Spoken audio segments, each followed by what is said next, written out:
সাবেক মন্ত্রী ও আওয়ামী লীগের বর্ষিয়ার নেতা তোফায়েল আহমেদ মারা গেছেন। ইন্না লিল্লাহি ওয়া ইন্না ইলাইহি রাজিউন।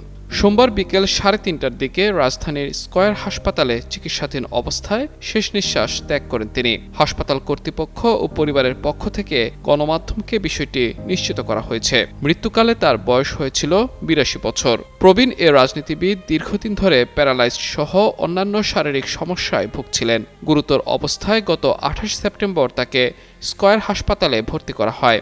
সেখানেই তিনি লাইফ সাপোর্টে ছিলেন। সেদিনই সামাজিক যোগাযোগ মাধ্যমে তার মৃত্যুর গুজব ছড়িয়ে পড়ে।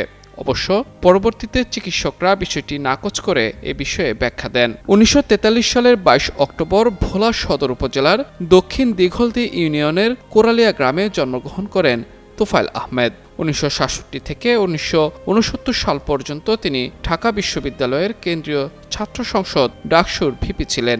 ৬৯-এর গণ অভ্যুত্থানে নেতৃত্বস্থানীয় ভূমিকা রেখে দেশজুড়ে পরিচিতি পান তিনি। ১৯৭০ সালের নির্বাচনে মাত্র ২৭ বছর বয়সে পাকিস্তান জাতীয় পরিষদের সদস্য হিসেবে নির্বাচিত হন তোফায়েল আহমেদ। তিনি ৯ বার সংসদ সদস্য নির্বাচিত হন। একাধিকবার মন্ত্রী হিসেবেও দায়িত্ব পালন করেছেন। তিনি বর্তমানে কার্যক্রম নিষিদ্ধ আওয়ামী লীগের উপদেষ্টা মণ্ডলীর সদস্য ছিলেন।